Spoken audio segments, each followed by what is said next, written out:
been a real honor to have Weiwei with us for the last couple of days. Some of you would know that even though the work Trace was on display at Alcatraz, Weiwei never quite got the chance to see it. So it's been great that he's been able to see it on site. When we did our exhibition, which was the first major retrospective survey of his work in 2012, Weiwei also wasn't able to see it because he wasn't able to leave the country. So it's great to have you here in Washington. Weiwei's had a chance to see some of Washington, but of course this is not his first visit. He lived here in the United States. In many ways, I think Weiwei has become known here in the United States for his political activism and commentary. And I thought I would start our conversation tonight with a little bit of a conversation on actually Ai Weiwei's role in the art world, especially in China, because I would say that, in fact, he was there at the very beginning of what we often call the birth of Chinese contemporary art in China in 1979. Of course, 1979 was also the kind of Deng Xiaoping's declaration of the open door policy, so China opened up.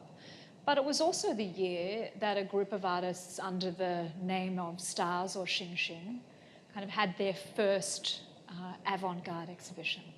And there's a great story around it in terms of it being an unofficial exhibition. Ai Weiwei was one of the younger artists involved in this. And I think that it's impressive for you to have been a young artist and to have been involved in that movement. But it was not really, it didn't only start there. You also came to New York City and spent time on the Lower East Side and were actively making works. Actually, some of the photographs that you took from that time were shown here at the Hirshhorn as part of our exhibition. And in fact, 200 of them were also in an exhibition that I organized in New York right on the eve of your arrest. In fact, I was thinking back to when we first met in China, and I hesitate to say, but it was in it was kind of the mid-1990s. My first trip to China was in 1995. And that was actually a time when China was, the experimental art scene was really emerging, and Ai Weiwei, you had returned to China, had been such an influential force on a younger generation of artists, especially performance artists. Yeah, I think you inspired a whole generation of artists to establish their own Beijing East Village with his own memories of New York's East Village.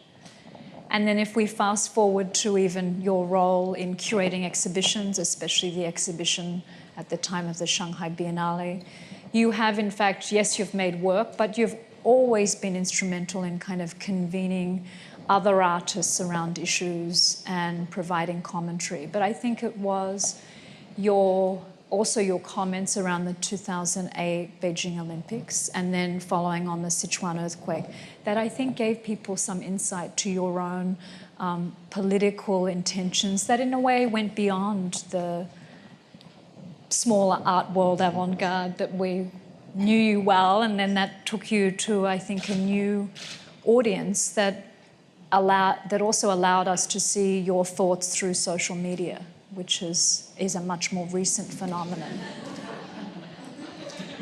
So yes, we're responding to the Washington photograph. So why don't we start our conversation with the exhibition that's on display here at the Hirshhorn? I think many of you have had a chance to see it already. Trace was first commissioned and installed at Alcatraz. And that, of course, in and of itself is a very different site. Maybe we can start with what were your thoughts on the actual creation of Trace? Thank you. First, I'm very happy to have a chance to visit Hirshhorn. And even this is the second show as you have just said, this is the first time. Yesterday was the first time I've seen this work being displayed beautifully, and I'm very happy to be here. The Lego piece, trees, is made for Alcatraz. At that time I was in detention, so I cannot really travel. So I worked with Hirshhorn and to dealing with Alcatraz, a old federal prison. I want to do something relating to prison life or prisoners. So the idea I come up is to dealing with the prisons which lost their freedom because their beliefs, because they have a very different idea or different opinion. So we worked with Amnesty International and to collect all those names and their story, which is around global, many countries, and we did a careful selection of the prisoners who lost their freedom only because they believe in some ideology and speak out for those ideas which they think will benefit or to society. And those prisoners, some are in short sentence, some are lifetime sentence. They're still in jail, and they're not very often the same. They will serve sentence for their life. I get to know those stories, and those are real people. It's not just an image. It's every of them have a long story behind it. And I realize many of them doesn't even have a clear image. If you Google them or search their stories, sometimes it only can come out a very blurred image, and only one sometimes. So I have to find a way to a kind of media or language how to make those images clear and strong. So I thought about Lego. Lego is kind of a toy. My son plays all the time. He's 8 years old. At the time he was 4 or 5. So I think that can do the job because the Lego, after all, you structure it as a pixel, the image, and it works well with some image which lost color or blurred or even just black and white images.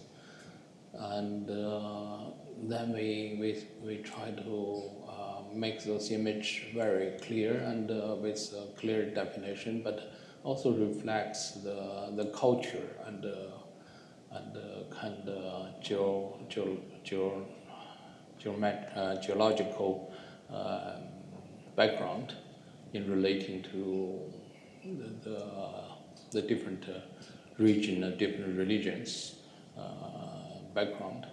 So we did a lot of research and trying to come out images which each of them are different and with different method and a very different way to structure it. And it's a long story, and I haven't seen that show. As the show received a great response, but today it can show in Hirshhorn, and it's very different location and different background, different time to show the group of people, a group portraits, 176 of them. They all as fighters or soldiers sacrificed their life because they believe in certain ideology. personally, I respect them a lot. I think they have so much to do with our peaceful life, with our today's prosperity and safety. And I'm very happy Hirshhorn has this vision and sensitivity, and we can show it today. So how did you select the 176 individuals in the work? Because some of them are historical figures, like Martin Luther King, but the majority of them are probably more contemporary. So was that a process of you looking at the Amnesty International list? How did you think about who to include and who not to include? We have to work with this kind of human rights groups, and we make sure some contemporary important figure should be in there, but majority of them, I think more than 90% of them are still a living figure, and they're still serving the sentence. And how much do you think this the idea of a prisoner of political conscience, someone who has been imprisoned for their beliefs, how do you identify with that? Because obviously your own personal experience is that. Well, I'm living in a society which freedom of speech is not encouraged. I grew up in Chairman Mao's time. It's a very harsh political situation. It's very much like a North Korean today, or exactly like that. You can serve a sentence only because one sentence, or only one time you had a different opinion. My father, he's a poet. He studied in Paris in 1930s and went back to China and struggled with the communists to win this new nation. Established the whole. This belonged to that revolutionary generation. But right after the Chairman Mao got on the power, so he had this campaign to so-called anti-rightist campaign, which is in China when you call it rightist, it's just opposite. It's like we call it leftist here. Which was in some ways society, yeah. So over 300,000 people are punished. 300,000 intellectuals. In China is a big number because there's not so many educated people at that time. So they all being sent to hard labor. Many of them are suicide or dead because of lacking of materials or food. My father survived, but he was forbidden to write for 20 years and doing hard labor. I grew up with him. My family was with him in this, this kind of labor camps, this kind of exile camps in a desert area, most remote area. So I have this understanding about why certain society doesn't like art or hate people who has this kind of freedom in terms of thinking and expressing himself. But for me, this is the most important part of art. And as an artist, I always want to defend that part. And in China, I have a lot of reason, a lot of excuse to defend it. That's why I become very active in social media and also in my art. So thinking about social media, I think that in some way, it's such a an extraordinary way of communicating with a much larger group of people than ever before. So can you talk about, at what moment you kind of came up with this idea that social media was the way to communicate, where most artists had actually previously shunned social media, thinking that the immediacy with that encounter of work is more important than being able to communicate with people? I was trained as a regular artist, or I studied for a very short while in Parsons in New York, and spent 10 years in New York, and just go to galleries and museum shows, and I finally gave up. I think I will never make it. It's not possible. In New York? In New York. When you were there? Yes, in the 1980s. Yeah. And then after 12 years being in the United States, I decided to go back once to China. I never really went back in 12 years. And because my father was ill, so I have to make a decision if I have to see him again. And after I went back to China already changed a lot. It's nothing like what I left. And you have a lot of buildings, highway and the road. It's quite dramatically changed. But certain things never changed. China is still politically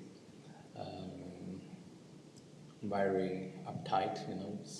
It's never had a. You mean the public sphere? Yeah, it's still very controlled. You still have everything controlled, and so you don't have freedom in terms of express yourself or make artwork or show your work. So that's when I did those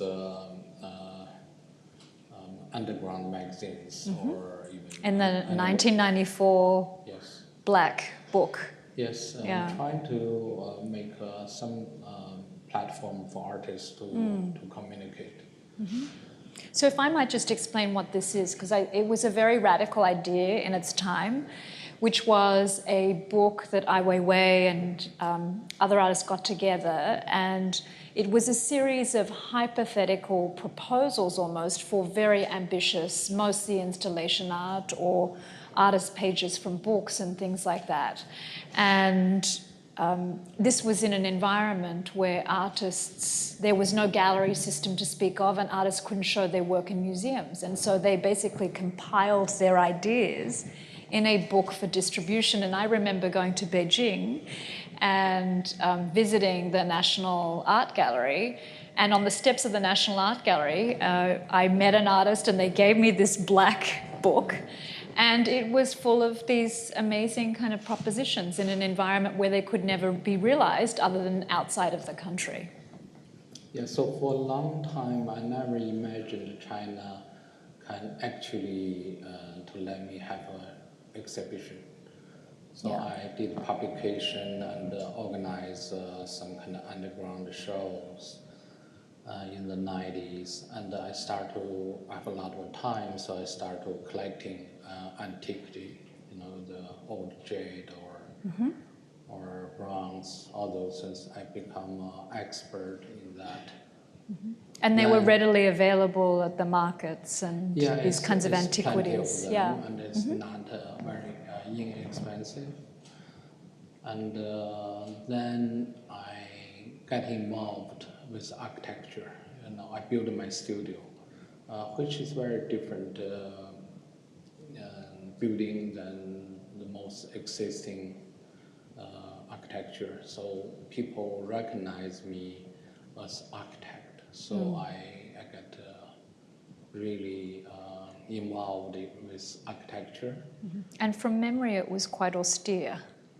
Austere, it was grey bricks, very simple design. Very minimal. Yes, minimal. And very geometry buildings. Then I got involved in design of the bird nest.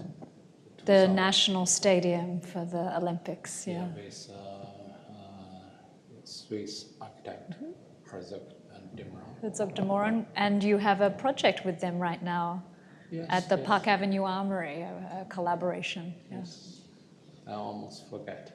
It was just a couple of weeks ago, but Weiwei currently has 8 exhibitions around the world, so we forgive him.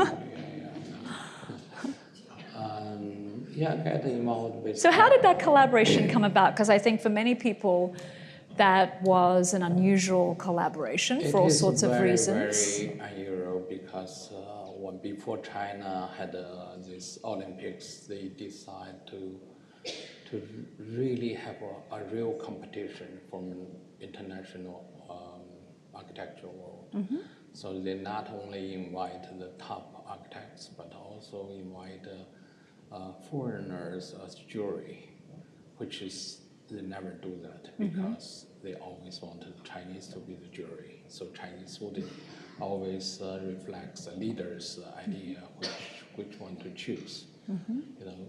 And there was also something of a debate locally in Beijing about so many foreign architects doing major projects like Rem Koolhaas and others. The local architects, they are on scholars. They are very jealous of that because they prepared a long time to make those buildings for. It's a big opportunity for those big state-owned forums to do the Olympic. It's like a national pride.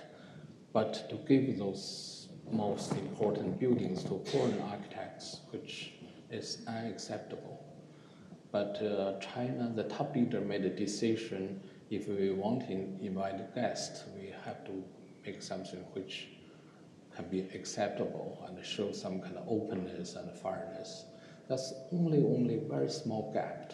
And we won the competition. I was invited by a Swiss team to join them to do the design. And we did win the competition.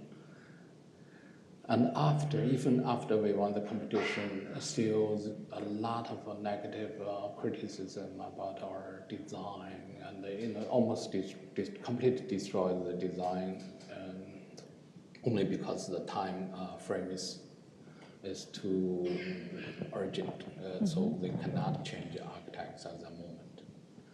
So I got involved with architecture, and actually 2008 I made a decision to quit architecture because I realized to work with state. Architecture is very political. You really have to work with the developer, and which is the state, and it's very bureaucratic, and also it's so much problem. I feel I will never really want to be practice architecture anymore. Even I did 60 buildings in designs in China. That's more than most architects in their lifetime, but true, 60. True. I was so crazy. Yeah. And I'm so happy I'm not in that practice anymore. For a non-architect, you've done a lot of buildings. I did a lot. And so by 2005, something happened because the state-owned internet company opened my first blog. They said, Weiwei, you're so well-known in design, and you always openly discuss aesthetic matters and designs. Why don't you open a blog? I said, I never touched the computer. I don't know how to type. They said, it's okay, we have sent you an assistant. This is very simple. Assistant blogger. Yeah, it's called Sina, Chinese biggest internet company.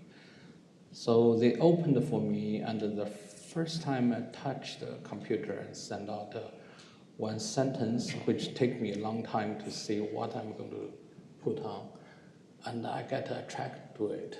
So do you remember what your first blog was? I put just one line: to express yourself, you need a reason, but to express itself is the reason. And that's my first line. But that took me maybe 2 hours to type those words. Well, it was new form poetry. But you're following in your really father's footsteps. By that, I think, oh, you can really post just so simple. And so I started to write, and I realized my post has been repasted and retweeted for sometimes over 200,000 times, just overnight. I realized this is so powerful. You don't even to have your own party. You can just very much like someone did at midnight, wake up in the morning, and I enjoyed so much. So you got addicted to the audience. Is that what you're saying? You forget about all the establishment. You get carried out. Is why we need all those. Yeah. So I think you just give me 30 days, I can make a revolution. You don't have to walk on the street. Hold a banner and the police. You don't need to do that anymore. You can just blog, right? No. People will retweet and reposted it. So I really got it carried out. I worked on that blogging for about 3-4 years. I got totally shut off. But it was also your use of your blog when the Sichuan earthquake happened. I started to do research, we call it a citizen investigation about state cover-up, corruptions, and it's very efficient and very, very powerful. So the state really become very frustrated. First, they ask me if I can slow down or to tone down my tone, or because they were worried about the following that the blog was getting. It's too many people following. I got over 27 million or something. It's very, very big. In China, there are big numbers. It's like 27 million. So fast, and then even under a lot of they set up a lot of difficult for me to practice, but still I got a lot of followers. So I really thank them to shut down my blog, otherwise I would never even sit here. So since 2009 I have to really get on Twitter because the Chinese internal internet cannot, my name cannot even type down it. They will see illegal words being used. And people, if they refer to me, they will say, that fat guy. It's true. I'm not so fat. I walk in Washington, I realize how skinny I am.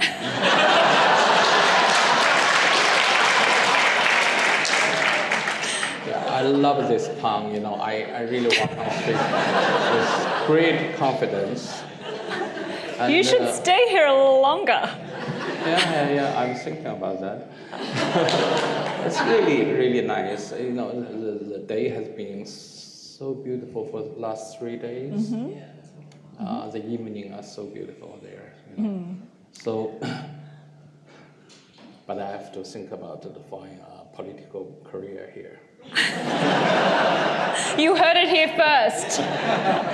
So, let's return a little bit to the social media, because I think that it was a big shift in some ways to be producing artworks that were mostly shown in museums and galleries, to then having a voice in Twitter, and you do post a lot on Instagram too. So they're your kind of other forms of communication. What are you thinking about when you use Twitter and Instagram as opposed to creating works for a gallery, museum audience? For several years, since 2005, 2004, I had my first art show. That's 13 years ago. What do you mean by your first art show? Because in New York, when I was student, I had one show. Yeah. And after that, I never had a show. You mean your first exhibition in New York in 2004? In New York by 1998, I had one show in a small gallery in Soho. Then the next show I had is 2004 in Switzerland. Bern. In Bern, yes, yeah. And since then, I've become busy. Every year I have 5 to 10 museum shows, and now I think I have over 100 shows already in past only 13, 14 years. I talk about one-person show, and but I should say at the first 4 or 5 years, I spent 90% of my time on internet, maybe 10% on producing art. It's producing What were you art doing? When you say you were on the internet, you mean social media? Or just sitting in front of a computer and writing articles. I did writing a lot of crazy articles. If I look at it, sometimes I feel ashamed because it's just I said too much. I criticize too much. I don't mean to be that harsh, but I did it anyway. I have a lot of reason to do that. But anybody read it, they will think this guy is absolutely crazy. And so I really till very last, they got me into a lot of trouble. By 2011, China, the secret police think I could make something like Jasmine Revolution because that happened in Middle East, which made China very scared. So this was at the and same they time start as to the think, spring. who can make something like that? Then I think very easy for them to have conclusion. This guy is very dangerous. Actually, I made a lot of social practice, sometimes like nonsense, like lay gun or something like that type on social media, which generate a lot of people to be involved. And the government really afraid of things like that because it's beyond control. And also, it doesn't really show clearly political statement. But in that kind of society, people understand it so well. Anything which different or has some kind of character would immediately draw attention because the whole landscape is so banal and so nothing interesting from my point of view. So I become extremely active till I was detained. Then, the rest stories is very public. So looking back now with some distance, there's always been some discussion as to why you were actually arrested. You mentioned the Jasmine Revolution as being one of the worries of the Chinese government. That was just prior to your arrest. So why do you think you were arrested? I think they think they should give me a lesson because it's very hard for them even to understand. I come from a revolutionary family. My father was most respected poet for the nation, in a very high position with all those leaders. So all those later revolutionary people are influenced by his poetry and become a state leader. So most state leaders in China can memorize my father's poetry. Would in the public speech would come out a sentence which my father's poetry are being school books. It's always in the school books today even. So then I went to the United States. After 12 years, I never get an American passport. So for them, it's very hard to understand understand me. Why I have to do all those kind of fight and struggle. So after, in my detention, they interrogated me over 50 times. The conclusion is, Weiwei, you have watched too many Hollywood movies. Which is true, I love Hollywood movies, you know. Even on the way from Berlin to here, I watched Godfather 1 and 2. Good lessons. I didn't finish 2, I already planned 1. Go back, I would finish the 2 and to watch the 3. It got me so, I love that movie, you know. I love something about mafias, you know. So they thought Hollywood films were a bad influence, but... Yeah, I don't know. Still it's a mystery why they let me out. Yes. Because my lawyers, 2 or 3 of them got sentenced. And some are very long sentence, over 10 years. And my friends, my associate, they all get either sentenced or be detained without trial, missing. And they are the most rational, peaceful person I know, and I'm much more crazy than all of them. So I have to give credit to my country. Even let me out, even I can sit here to talk about those things, which is unthinkable. No, I never imagined I can get out when I was detained, because I was told I at least have to be sentenced over 13 years, easy. If your crime is subverts state power, it's highest crime you can commit, equals anti-revolution, in the old time. They told me, Weiwei, you can, if it's in Cultural Revolution, you can be killed 100 times with what you have been writing, which is true. It's not, but you can see China has been developed, and I'm still alive and doing very well, and have shown in Hirshhorn. And your base is now Berlin. Yes. Spending time there. I've been spending 2 years there. Yeah. So what's it like? You living in a very different society. I love Berlin because I don't speak German. Not our words. On taxi, I send my boy to school. And school is very simple words. It's called a Torstade or something like that.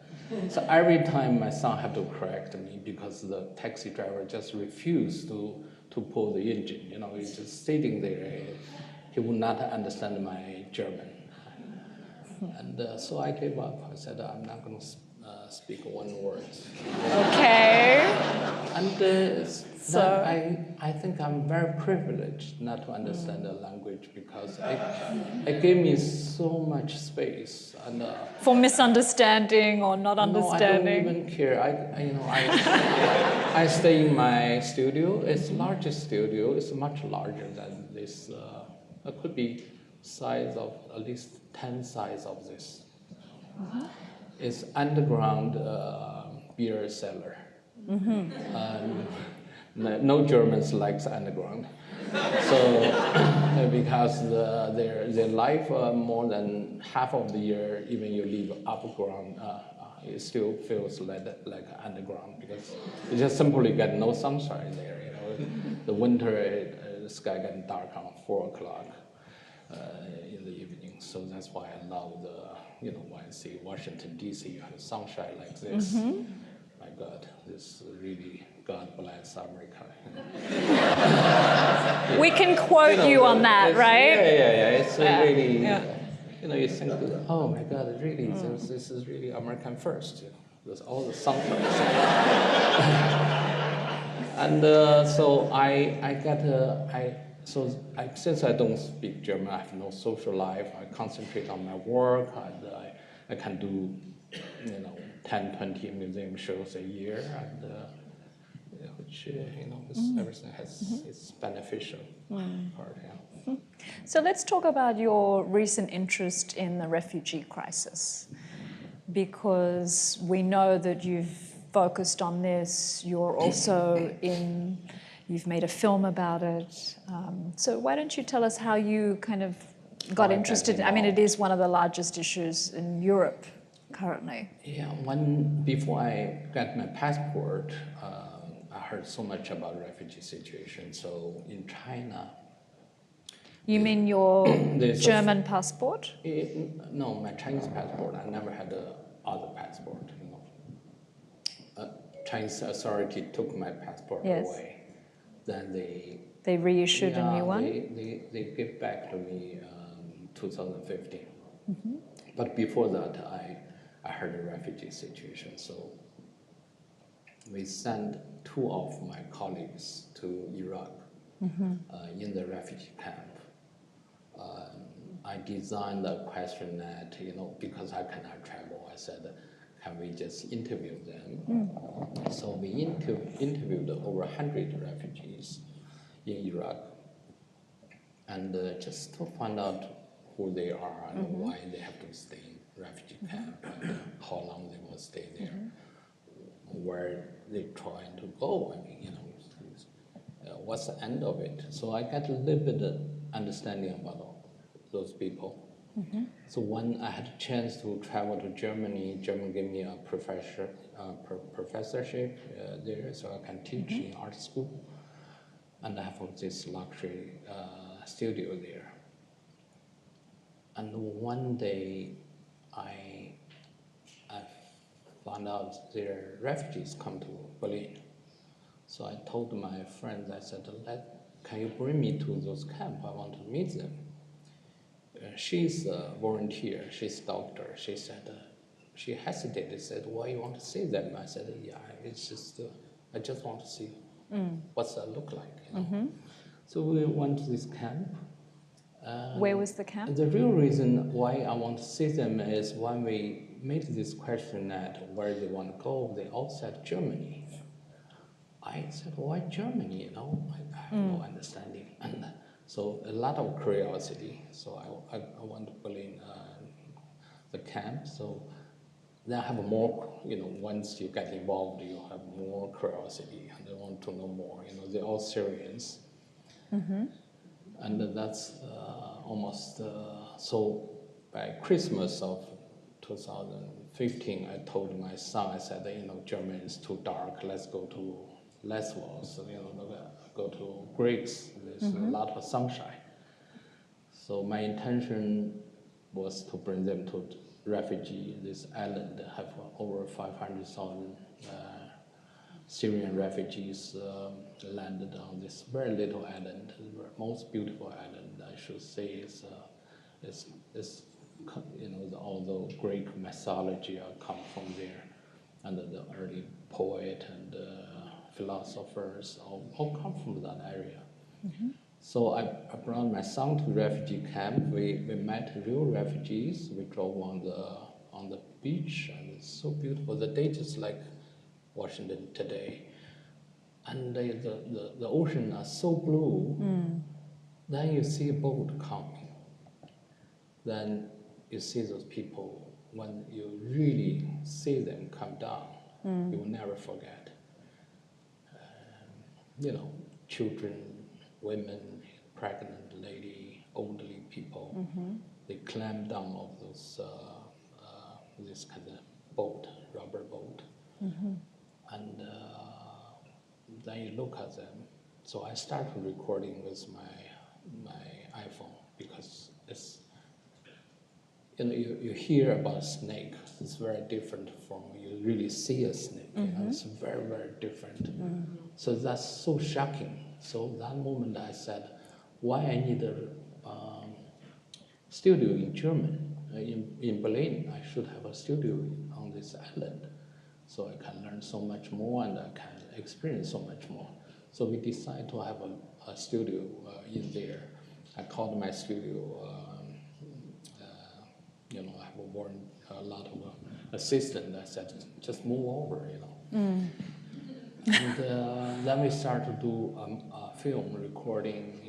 I have been doing film for a long time, mostly documentaries, to leave some evidence, to record something you don't understand at that moment, but later you think it takes some time to digest.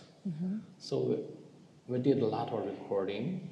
Then I decided to make a movie because the topic is overwhelming, because sometimes you see 30 boats approaching you in the midnight. They always come midnight or early morning, and you hear a lot of deaths.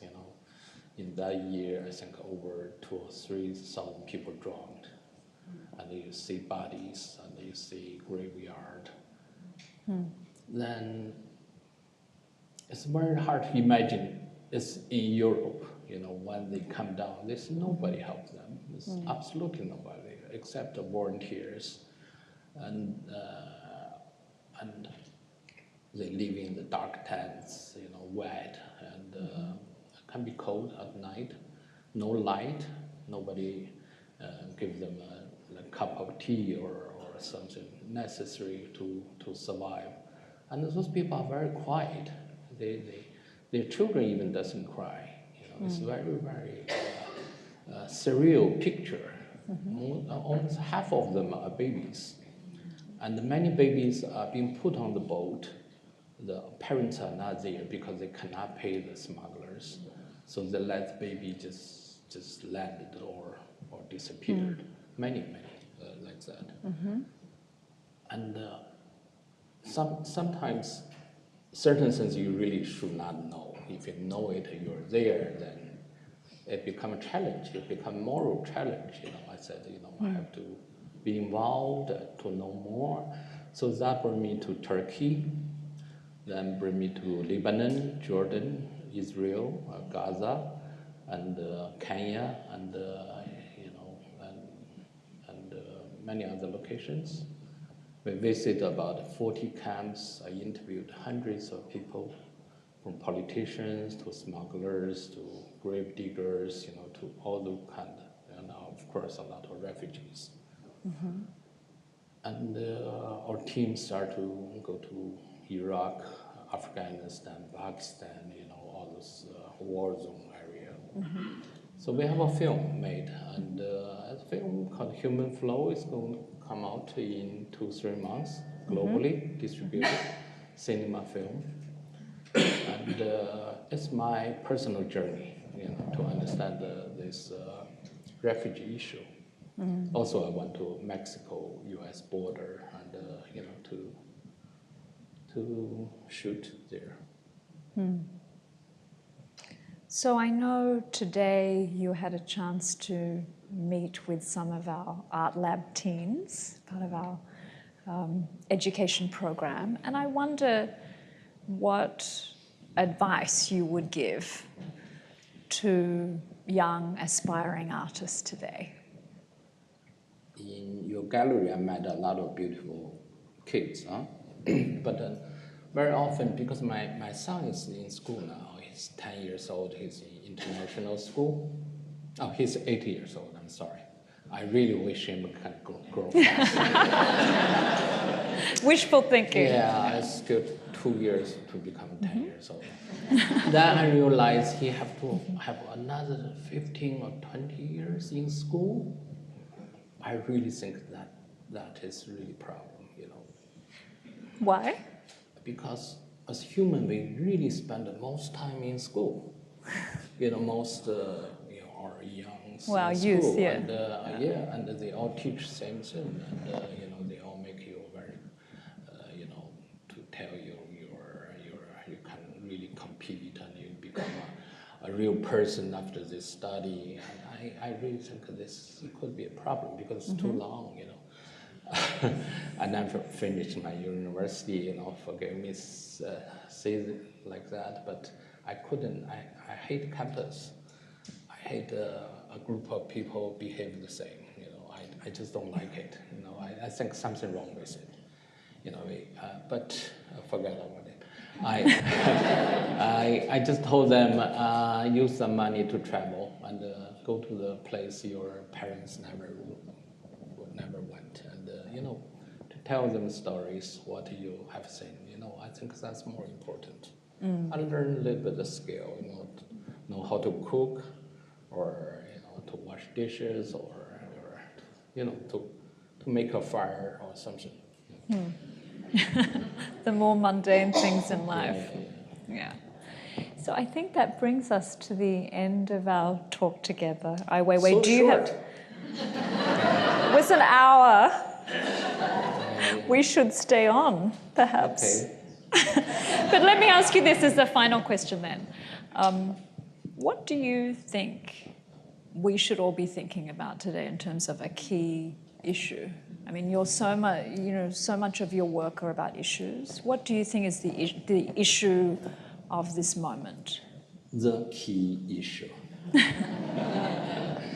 I think we are living a very dramatically changing time. You know, it's, because of globalization, because the prosperity for past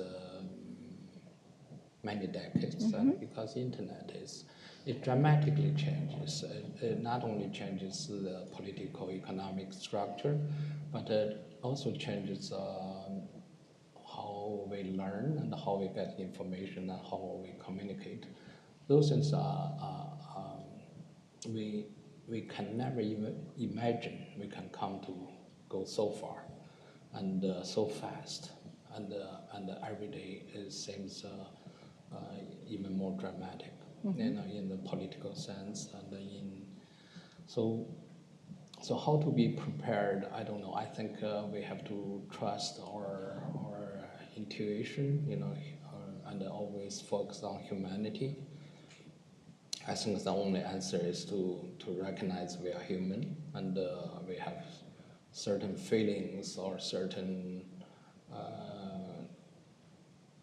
emotions which make us as a human, and of course we have to enjoy art, because art always tells us who we are, and also surprises us about who we are. So you want to be very specific? Go on. I think we're all wanting to hear more. No, it's but you know, it's a lot of time. It takes a lot of difficult moment for us to understand and to realize how precious the democracy or personal freedom is about. But sometimes it takes a very difficult struggle. I always think the freedom is from the struggle. Every individual has to protect it. Otherwise, the freedom is only an illusion. And that's what I think. Well, thank you, Weiwei. You've given us a lot to think about tonight, and we're honored that you have joined us tonight. Thank you.